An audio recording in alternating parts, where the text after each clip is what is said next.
Welcome to Lynn Cullen Live. Talk radio without the static. Email your questions and comments to lynncullenshow@gmail.com. And now your host, Lynn Cullen. Okay. All right. Let's do it. God, it's so dark outside. It is. The sun came up, right? Where'd it go? Hello, it's April 6th. And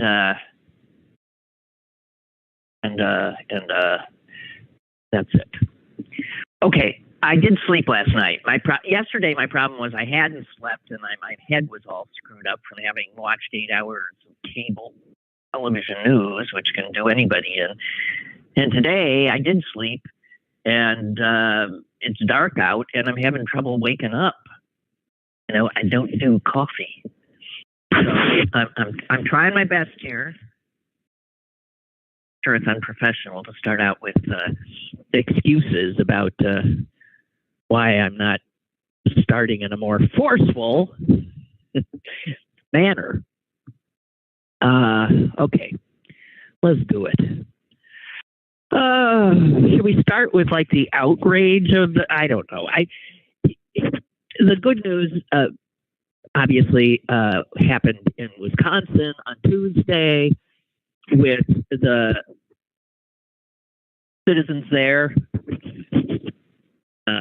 clearly showing that they've had enough of Republican minority rule and overreach.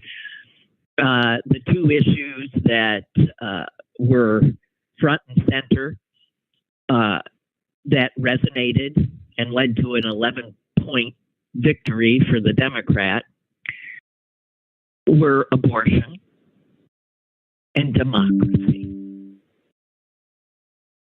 And yet, Republicans continue to try to undermine democracy in the states they control and continue to try to impose their control over women's reproductive freedom.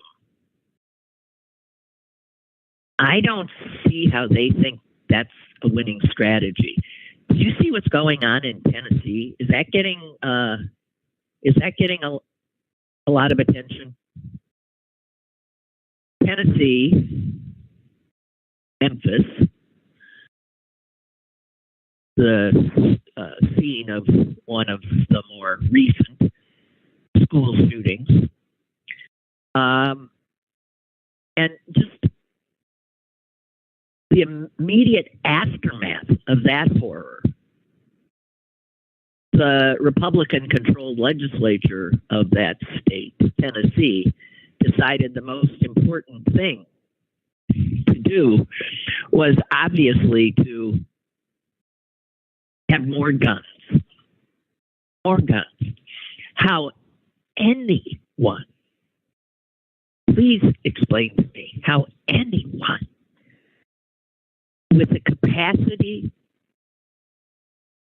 to think, to take observable, provable facts, put them in front of themselves, and think that the scourge, the unique scourge of gun violence in this country would be helped by more guns. It's insanity. It's insanity. So a lot of school kids and their parents who are understandably upset about having to go to school and fear for one's life. It's not something I did. I'm sure in your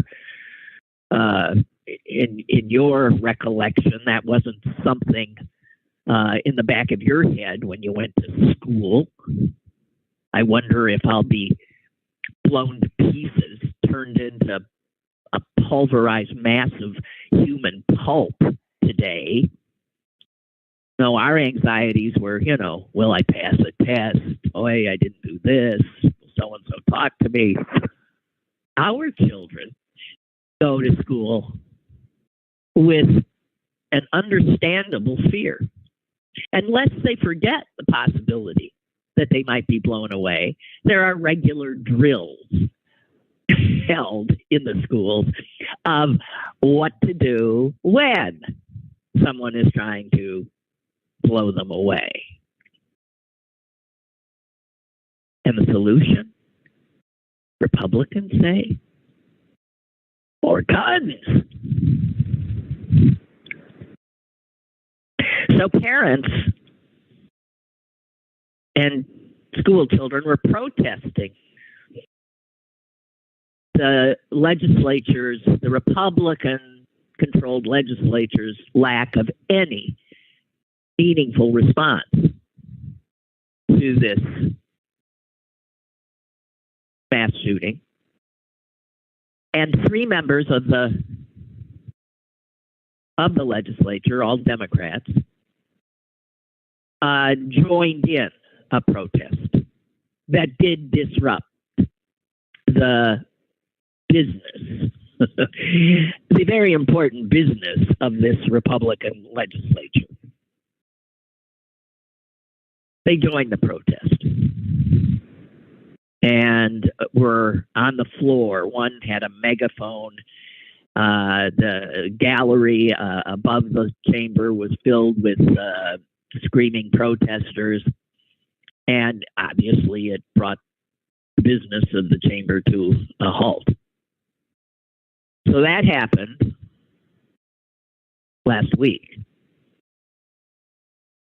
And today, that same body will, if what everybody thinks is going to happen happens, will expel the 3 Democrats from the General Assembly.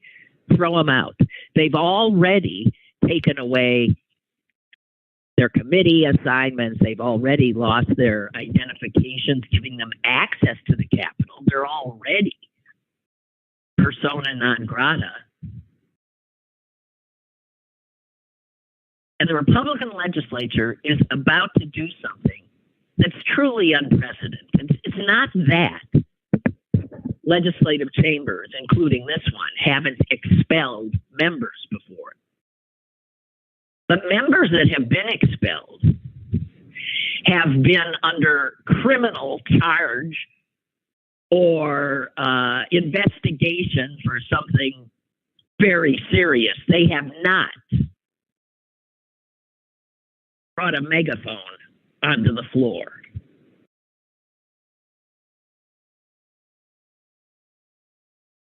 No criminal charges have been filed against these 3. They, of course, are Democrats. The Republicans already totally control the chamber, but that's never enough for them. This is an opportunity to get rid of 2 troublesome black men and 1 troublesome white woman in a legislature that has a paltry number of women. They're going to kick 1 out. And of course, what this has done is only increase the rage of the populace, of parents and children wanting something to be done. So I think what I'm so incapable of comprehending is the obstinacy of Republicans clinging to their values, which I guess are guns, controlling women's bodies, giving aid and comfort to homophobes, transphobes, anti-Semites, racists, and on, right? Clinging to these values of theirs in spite of the fact that the last few elections have shown that the vast majority of Americans are not with them. I don't get it. Now, I must say that Tennessee, this chamber has been very, very busy in the last few years doing what the Republican-controlled legislature in Wisconsin did. Extreme gerrymandering, muscling through anti-gay legislation, stuff like that. They've been very busy doing it.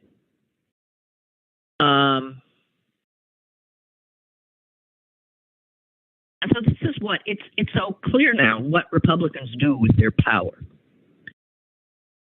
They target minorities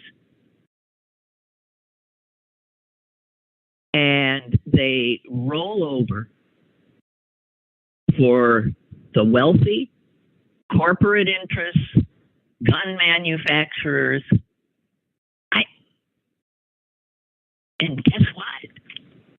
Most Americans don't like it. They use their power. That's why we're always using the word unprecedented for things that Republican legislatures, Republican Congress, like the House, do. Because they're doing things that others in the past did not do. Abusing the powers simply to cement, to solidify their own power, to deprive Democrats of ever being able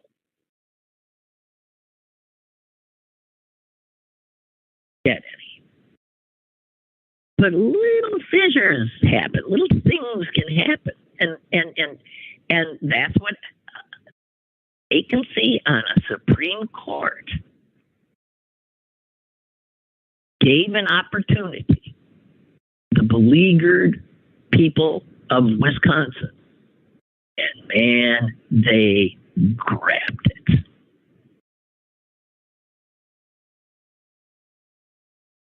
I don't know if any similar opportunity will arise anytime soon in Tennessee. And you see in North Carolina, by the way, a Democratic legislator, a woman, went over to the Republican side, giving them, I guess, a supermajority. So watch North Carolina. Republicans now will be able to just gerrymander the hell out of the state if they haven't already done so. Incredible. Minority rule. It's important to understand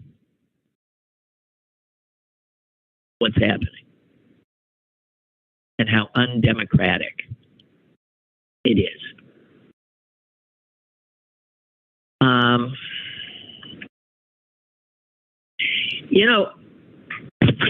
Not that I want to talk about it, but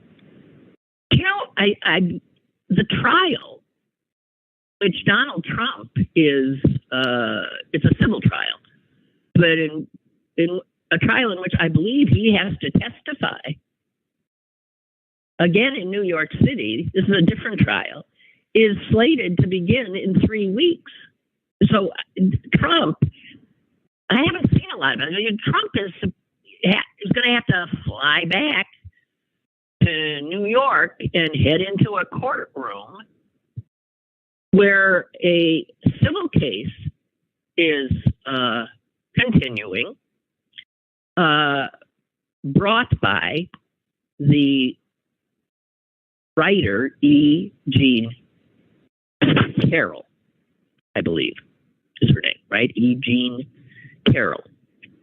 She's a woman who said that Trump raped her in a dressing room at Bergdorf Goodman's, the fancy schmancy department store that was located not far from Trump Tower. Does it even exist anymore? I think Bergdorf's went out of business. I used to love going there when I lived in New York just to gawk. I couldn't afford a damn thing, but I used to just go and gawk at the stuff. But that trial is supposed to, April 25. It's a jury trial. And she had sued him for defamation. That lawsuit is, for some reason, on hold. But she'd also sued him for battery, aka rape. I'm not sure why it's not in criminal. I don't have a clue, but that is going ahead. And this is the one where, do you remember he was being deposed by, I believe, Carol's attorneys? This is some time ago in this case. And this is after, he had said things like, I wouldn't rape her. It's not that I wouldn't rape.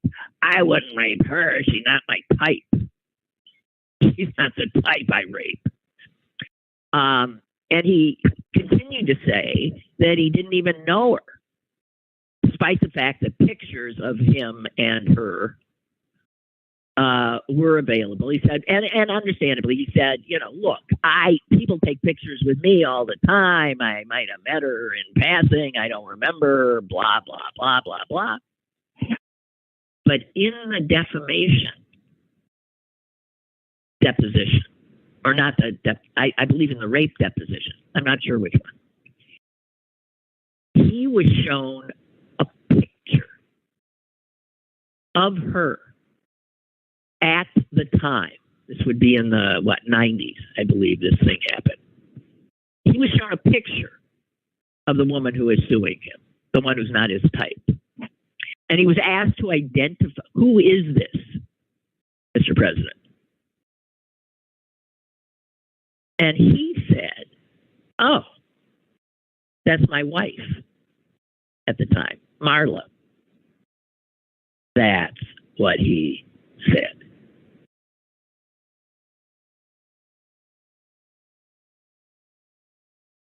God. He's going to spend the rest of his life in courtrooms. He's going to spend what's left of his inflated fortune on lawyers. He's going to keep grifting away and taking money out of the pockets of his credulous, idiotic base to pay it. Unbelievable.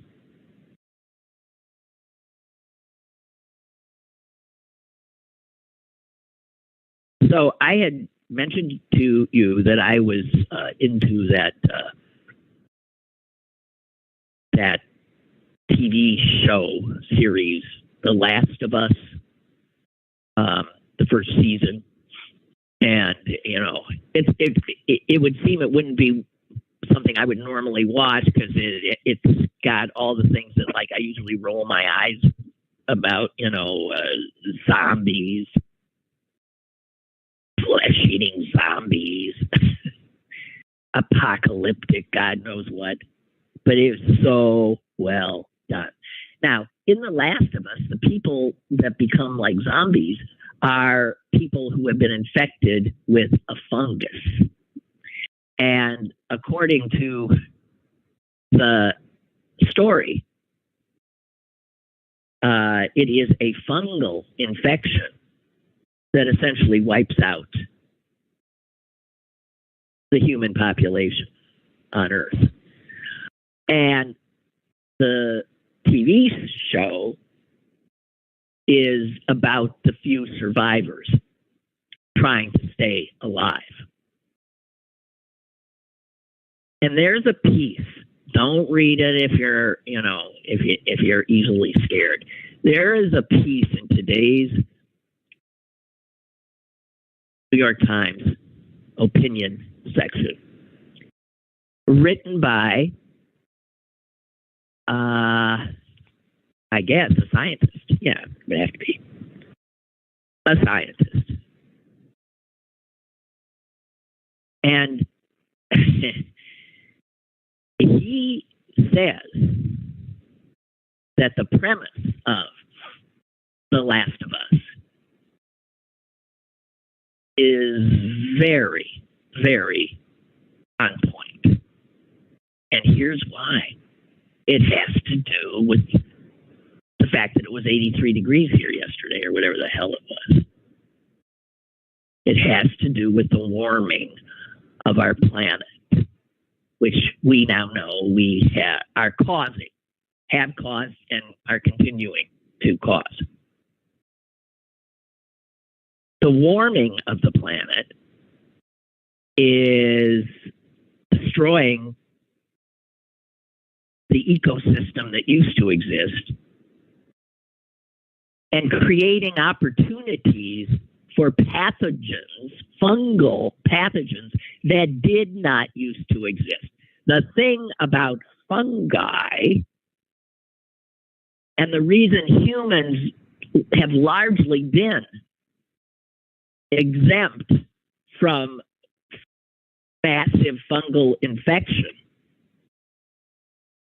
deadly fungal infection, which is not the case for our other animal friends. I mean, remember all the bats that were dying of that white nose, I think it was called white nose disease or white nose syndrome. That was a fungal disease, and it spread from bat to bat and blah, blah, blah, blah. What doesn't happen very often is human-to-human fungal infection. And part of that, actually the big reason, is that our blood is too warm at 98 or so degrees. Too warm for many, many fungi to survive. But because of global warming and the ability to adapt that species have,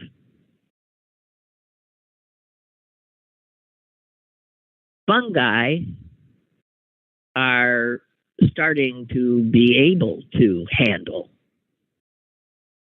higher temperatures. There was a study done on one type of fungus that is a killer for insects. And within 4 months of doing the study, two different strains of this fungus had already morphed into strains that could reproduce at 98 degrees when that was impossible for them before. So if you do studies and you just slowly heat things up, some of these, you know, they say, oh, I see. If I'm going to survive, I got to learn how to live in this warm stuff. And when a lot of microbiologists are getting very little attention because they're screaming, hey, the warming planet, the fact that it was 80 plus degrees in Pittsburgh, Pennsylvania on April 5th. And this is accelerating the evolution of these fungal organisms that before could not pull off a kind of pandemic-like result in humans. The World Health Organization has piped up in the last few months saying that fungal pathogens are a major threat. Not that they... Governments apparently, researchers, there's next to no research going on. There are no vaccines. There is nothing.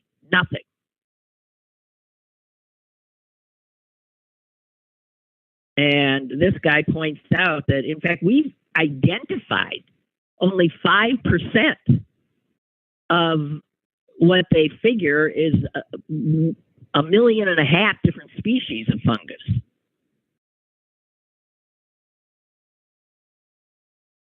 And he says this is a great blind spot, public health.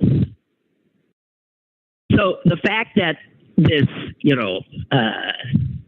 binge-worthy TV show, The Last of Us, he pointed out that the first episode, it starts in 1960. That's the date that's put on it, 1960, and it's a television talk show where a host is interviewing two epidemiologists. And he says to them, what is it that keeps you up at night?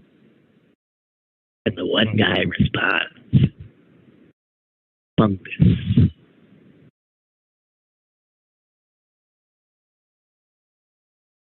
And so, in this fictional story, it is a fungal-caused pandemic that pretty much wipes out everything as the world warms. And it was really creepy watching it during the pandemic because it felt very real. The zombies always would pull you out of that. They think, oh, well, I don't have to worry about zombies. But no, but the death, the destruction, the chaos.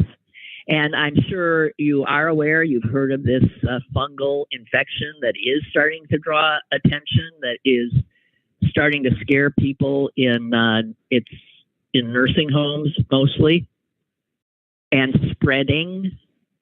It's called Candida auris. It is resistant to any drugs we've got. It is deadly. And it's now out there. The Centers for Disease Control last month said that it is spreading at an alarming rate in healthcare facilities.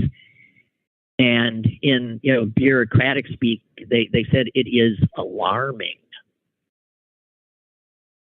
or concerning. No, they say no, it is at an alarming rate and it is concerning.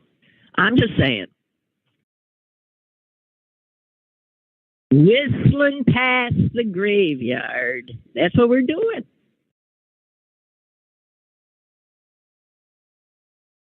So, hang on. I'm talking to myself. There was a piece, Washington Post, that I want to share with you. I was talking yesterday about these artificial intelligence chat bots that are now loose.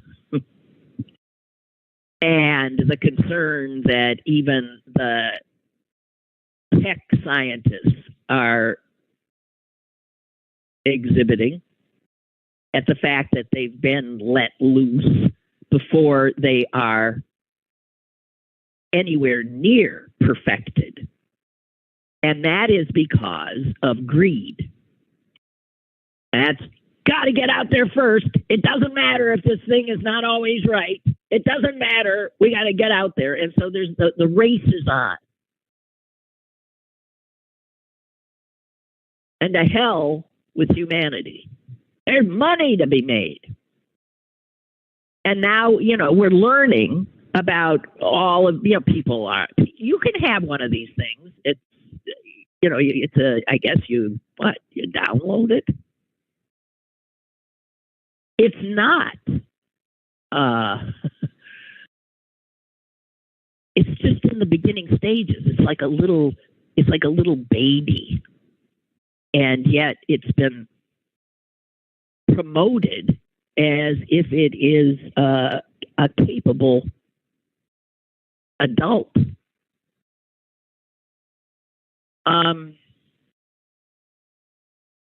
someone did an experiment. This is what the article's about. And somebody using the chatbot created by one of these greedy companies, OpenAI, asked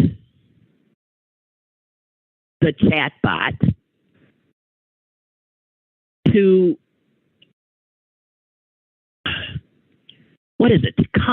to look up if any legal scholars, it was asked, can you give me a list? Like Siri, can you give me a list of legal scholars who have sexually harassed someone?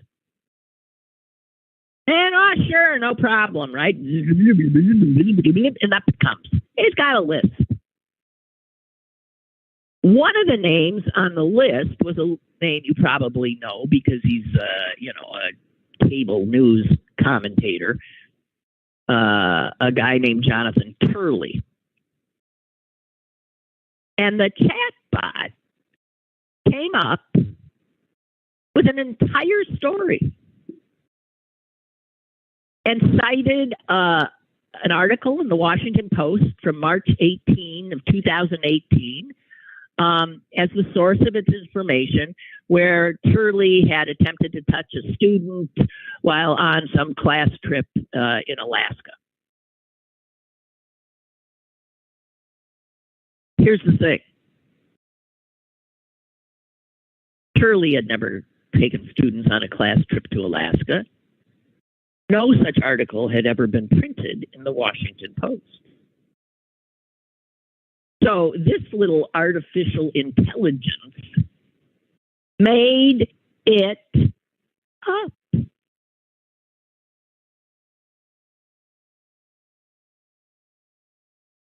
Made it up. And so you read articles about, they can write poems. Are you seeing pictures? You can say to one of these things, make me a picture of, I saw one the other day of I forget what it was, an elephant at a birthday party. And damn thing paints you something that really looks like an elephant at a birthday party or something. Wow. You can talk to them and they talk back, right? We've seen transcripts of that. But it turns out they can lie through their teeth. They can totally misrepresent facts, and they can dream up. The fact that this particular one actually, to cover its tracks that it was lying, said, I read it in the Washington Post. I'll give you the date, March, this and that. So this is called artificial intelligence. This, again, is not ready for prime time. And the potential for these things now to disseminate obviously false information, and they do it with this they do it with such, what's the word I'm looking for? Authority.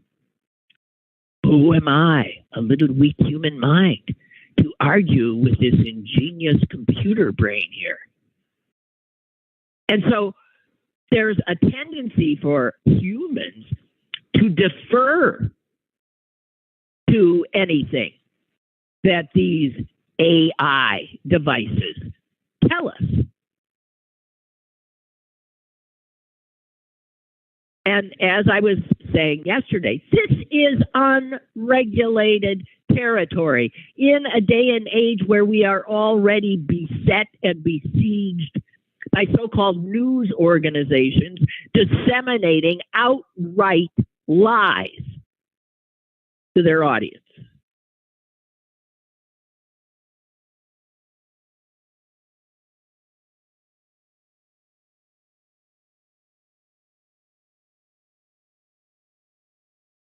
A spokesperson for the geniuses who made this thing said, when users sign up, we strive to be as transparent as possible, that it may not always generate accurate answers. Improving factual accuracy is a significant focus for us, and we are making progress.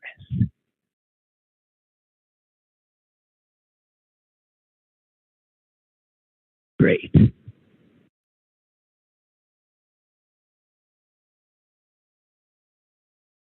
Oversold, not ready for prime time, and potentially frightening. Not even potentially. I'm already scared. Actually, some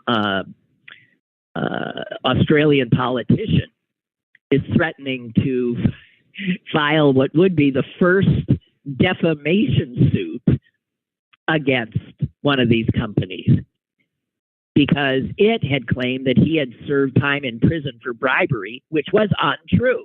And so, Jonathan Turley would have the same recourse, perhaps, but the law is nowhere near dealing with this. Our law, you could sue a box, you could sue a app. Yeah, you can sue the maker, but no, you can't, as it turns out, because our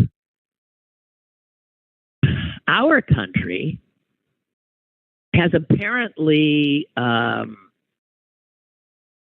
given cover to companies and saying that they are not, I guess, liable for falsehoods put out. I don't know. Here is, sorry, I'm scrolling to see something. From a legal perspective, this is uncharted territory. We don't know how judges might rule if somebody tries to sue the makers of these chat bots over something it says. It's never happened. We've never done it before. And as happens so often now, technology outpaces our legal system, our political system, our human social systems, all of it. It just goes off running, and we're all running to catch up. But in the meantime, it does incredible damage.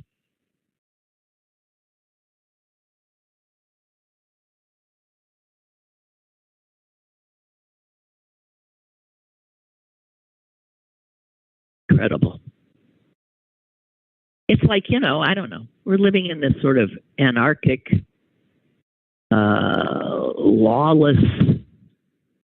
Oh, God, I don't know. Oh, yeah, Clarence wrote, I've never watched The Last of Us, but it did remind me of an actual existing fungus. Actually, I think this is mentioned. He says it's called, I can't do that. It's known as zombie ant fungus. Yeah. Some of these fungi are just terrifying. But Clarence has sent me this. It is an insect pathogenic fungus. And what it does to the ants is like sort of what in the fictional The Last of Us, what it does to humans. It first of all, it affects the behavior of the ants it infects. So it requires a certain level of temperature and humidity, and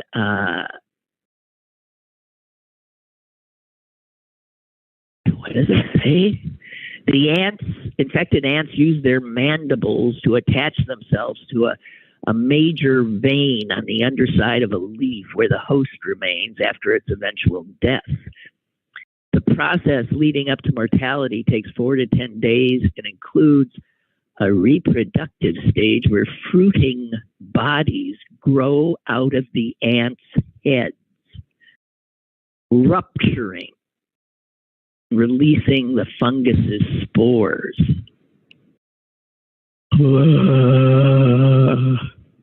Yeah. Here's another one that the article in today's Times says that as many as 90 amphibian species have gone extinct from another fungal infection, that the one thing they tell us about it is so dreadful that it causes a frog's skin to fall off. Just saying. I have a caller, I'm being told. Good God. Hello. Hey, good morning, Lynn. Hi. I just wanted to ask you, since you're scaring me to death, have you ever seen the movie? I'm not sure about the second pronunciation. It's EX Machina. Oh, yeah. Okay. You've already I didn't seen see it, though. Ex Machina, I think it's called. I mean, is that how it's pronounced? I didn't watch it because it looked like it would scare the hell out of me, so I didn't. Well, it was 2014, but my son is a graphic designer, and he's 42 now. And he had to go on to get a master's to do what he does. And he is frightened because today you could just find anything. I mean, they're doing it all. And he said very well. But he recommended this movie to me. And I love Oscar Isaac. I think he's a great actor. Oh, yeah. Isn't he? And yes. I was like, it made me, I can't even tell you how I felt after it. And I just thought, if you had never seen it, it was going to be a you think I should? I do. You may want to watch it with your son. My son is in Charlotte, North Carolina, so we couldn't watch it together, but he said, Mom, you have to watch it, and it is very, very frightening. That's all I could say. But since you frightened me more this morning... I'm so sorry. But but it's true. It is, all this stuff is, it's not like I'm telling you things that aren't true. And I mean, I understand why we might just want to whistle past the graveyard, because what the hell? You don't even know where to start. And, how... I don't know what the answer is, but to frighten me even more, my daughter and my son-in-law live in California, and he works for Google. And when he starts telling me about AI, I don't want to hear it anymore, because I worry about my granddaughters. They're babies, and I don't know what kind of a world they're going to live in. No, you don't. You can't imagine it. We can't imagine it. And I feel the same way when I look at the wondrous little beings that my nieces and nephews are bringing into the world. I just can't bear to think of the world. Yeah. But if you were looking to frighten yourself, further, that is a good recommendation. And if your son hasn't seen it, I think he probably would enjoy it as well. It did win an Oscar as well. So I don't know. Should I say happy Passover? I guess I should. Is it happy, right? Yeah. Well, Passover is, we got out of bondage, and the Egyptians got drowned in the Red Sea. It was a good time. Hey, by the way, speaking of that, I came upon a piece about how Jewish soldiers fighting for the Union in the Civil War created a makeshift Seder in Fayetteville, West Virginia on April 3rd, 1862. Oh my goodness. Have you ever heard of such a thing? It was never known much, but it's just a little footnote, but it does. And this one guy who was part of it, a guy named Private Joseph Joel, wrote about it, and most of the guys were just 17, 18, 19 years old. Wow. But they were away from home, And he survived the war, and in 1866 he wrote a letter to a Jewish newspaper about it. And they had asked their commanding officer, who happened to be Rutherford B. Hayes, who was later going to be the president, if they could have a little time off to celebrate this important Jewish holiday. And Hayes, according to this private, readily agreed and said, of course, which is amazing. That is, it reminds you of the old adage that where there's a will, there's a way, that they actually did that. That's incredible. Well, he talks about how are they going to do it? You need certain things. Right. You need matzah, but one of them, family member of one in Ohio, from Ohio, did send him some matzah. And then you need bitter herbs, which during the Seder symbolize the bitterness of enslavement. And they just went into the forest and picked, greens that, would be bitter. They got eggs from locals, and they did get a lamb. That's fascinating. They said, while cooking the lamb, they couldn't figure out which was the shank bone. You need a shank bone. They didn't know what a shank bone was. But he said, but Yankee ingenuity prevailed, and we decided to cook the whole thing and put it on the table, and then we could eat off it and be sure the shank bone was on the table. What a wonderful story. Isn't that? It's remarkable. So, I don't want to. I know you have to go, but I just want to say one more thing. I'm afraid of that you haven't mentioned is tick bugs. They said the strain that is coming. I belong to a garden club, and we had someone speaking from Penn State last month, and they said that the strain is just unbelievable. And I mean, it's frightening. Oh, ticks. Yeah. They're already carrying so much. Did I say stink bug? I meant to say tick. No, I didn't. I didn't understand what you said. I saw a stink bug in my bedroom the other day. Okay, but listen, something's going to get us. Mosquitoes, ticks, funguses. That's true. Man. All right. Okay. Well, nice to hear from you. Yes. Same thing here, Lynn. You take care, and I hope you watch the movie. Take care. I will. Bye-bye. I will. Thank you. Bye-bye. I will. I'll make a little note. I have a caller. Hi. Oh, Clarence. Hi. Yes. I was just I called to apologize for sending you that link about the ants. I only sent it because I couldn't possibly read it. And I said, I'll let Lynn read it. Read it on the air. Listen to this. Somebody has one-upped you because Milton has sent me a video of an ant being infected with the virus. I saw that video. I sent you the words. I typed. I remembered this from. Believe it or not, what's his name? Dan Bennett had talked about it in one of his lectures. So I looked it up. Okay, so does the video show like the head like exploding with these things coming out of it and stuff? Yeah, it does. It shows like the thing growing up out of it. It's really cool. Oh yeah,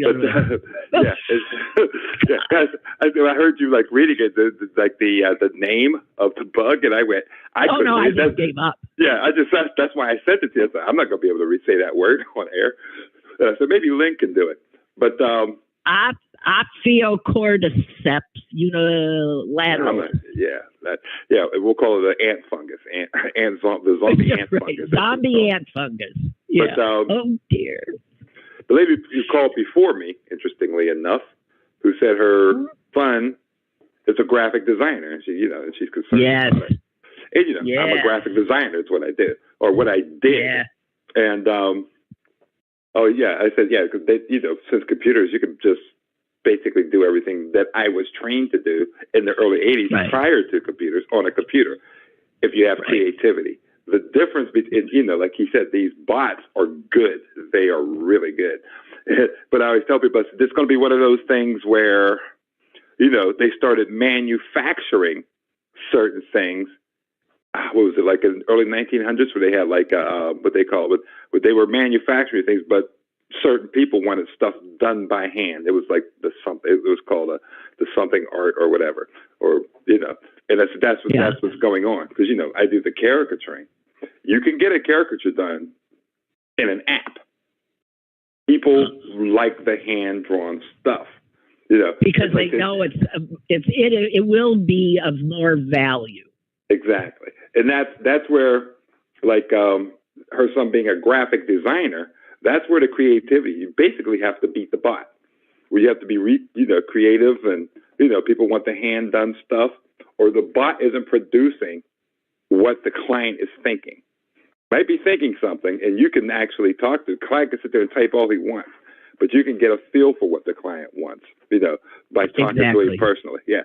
Yes. The one thing bots can't do is feel. Yeah. Exactly. They can't. They don't have. They can, and I think they can, but they cannot.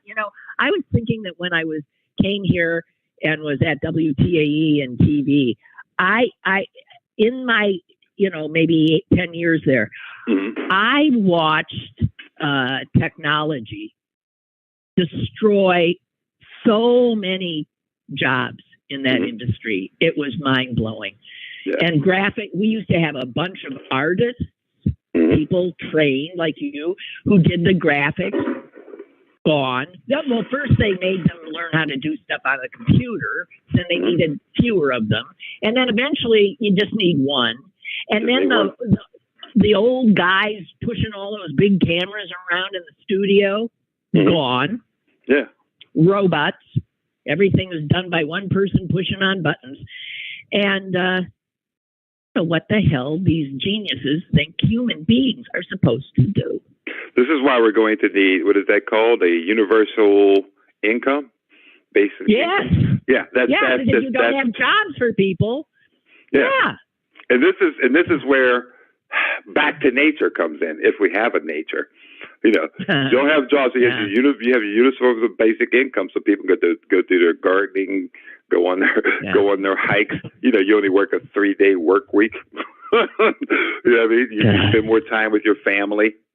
That kind of stuff. That's the possible future.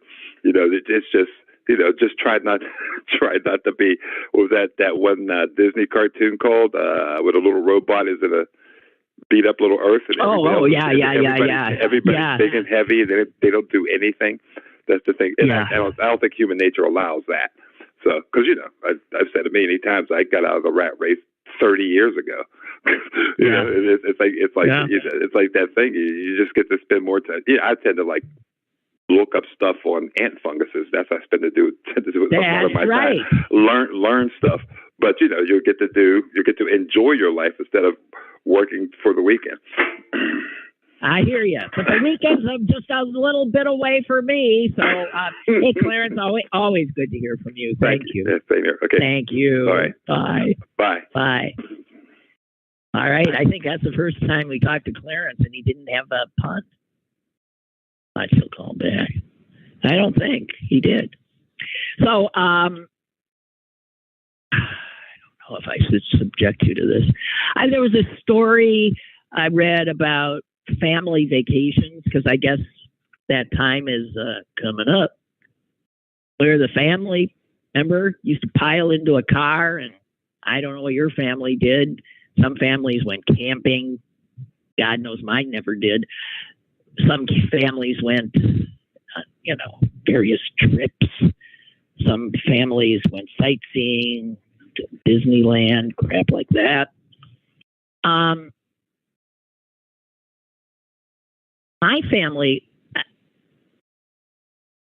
it seems to me the family vacations were just awful. There's one, I can only think of two. And I'm going to share some story. I probably have told you this, but I'm going to share because this story made me think of it again. This story would take us back to like 1962, about. Or 61 or 62, not the matter. Okay, just trying to set us in time. My brother would be like a sophomore in high school. I'm in middle school. Susan's still in grade school. And I was a troubled kid. Bill was a troubled kid. Susan was happy. I think the impetus for that trip, the other trip I'm thinking of, the impetus was my craziness. The impetus for this particular trip I'm thinking of in the early 60s was my brother's burgeoning libido. And he had a crush on one of the cheerleaders, a big bosomed Ellen Hickok, her name was. And I get my parents, who were just never really good at knowing what to do with adolescents. My brother says the trip was, well, I think they panicked. They thought he was, going to have sex. They thought he was going to, make a baby or something. They panicked, and so I think that vacation was just to get Bill out of town. And so a trip got planned. And we were going to drive up into Canada and then through Canada, Niagara Falls, down to New York City, and the whole thing. I'm vaguely remembering this. The hysterical parts of this, though, are that none of us, the kids, wanted, Susan probably did, but my father at the time owned a furniture store. And I think I brought this up, that he had also an interest in a funeral home. The reason being, in Green Bay, the furniture stores had funeral homes because caskets are furniture. Don't ask me. The two furniture stores, and they both had these ridiculous names of the founders. Findeisen Greiser, that was my dad's, and that was a furniture store, and then in another location, it was a funeral home. And the other one in Green Bay at the time was Schauer and Schumacher. And they had, weird. They had a furniture store. But my father actually got the family limo thing from the funeral home for the trip. I think he was trying to keep his sanity. He didn't want to go. But it had a glass partition. It was like a limousine. So Bill, Susan, and me were in the back, and my mom and my dad were in the front with a glass between them and us. And we were in this black Cadillac grieving family funeral. Bill always says that it was just a perfect metaphor because the whole trip was intended to bury his libido. The first thing I remember just being so appalled, I thought I was going to die, is maybe 2 or 3 days in,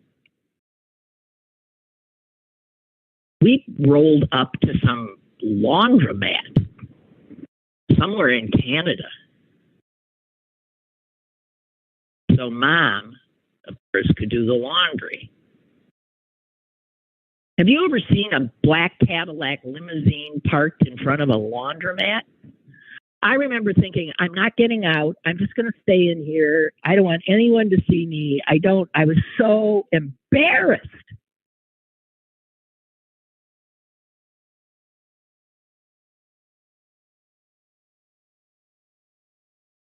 Anyway,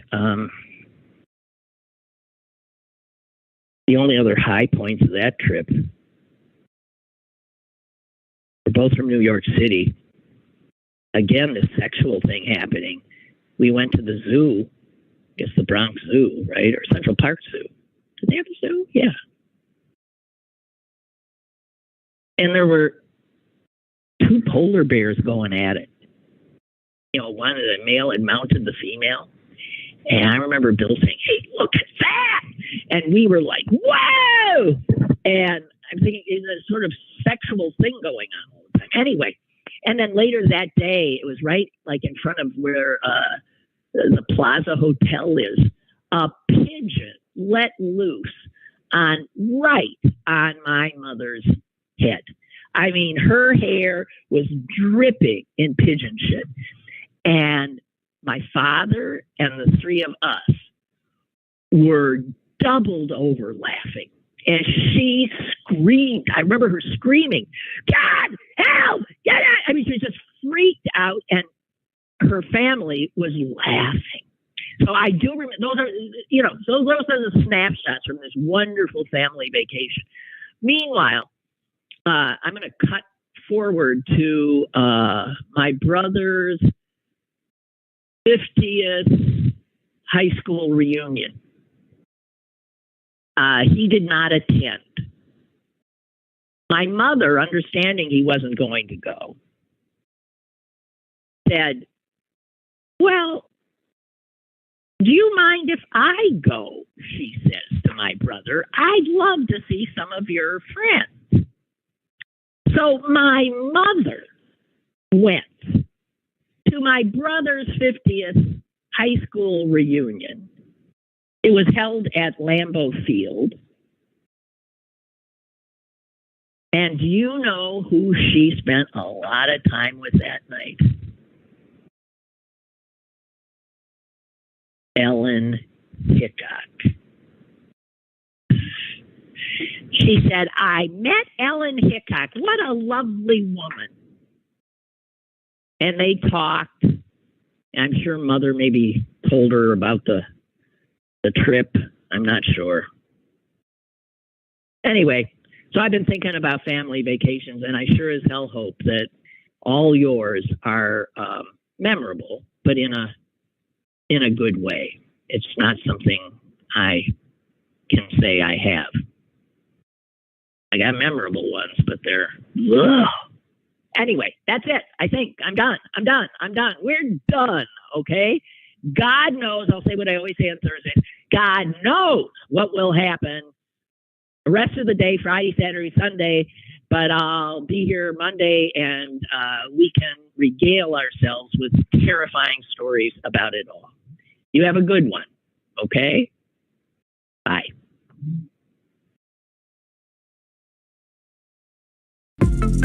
Lynn Cullen Live, Monday through Thursday from 10 a.m. to 11 a.m. and archived at pghcitypaper.com. The opinions expressed on Lynn Cullen Live are those of the host and do not necessarily reflect the viewpoints of Pittsburgh City Paper or its advertisers.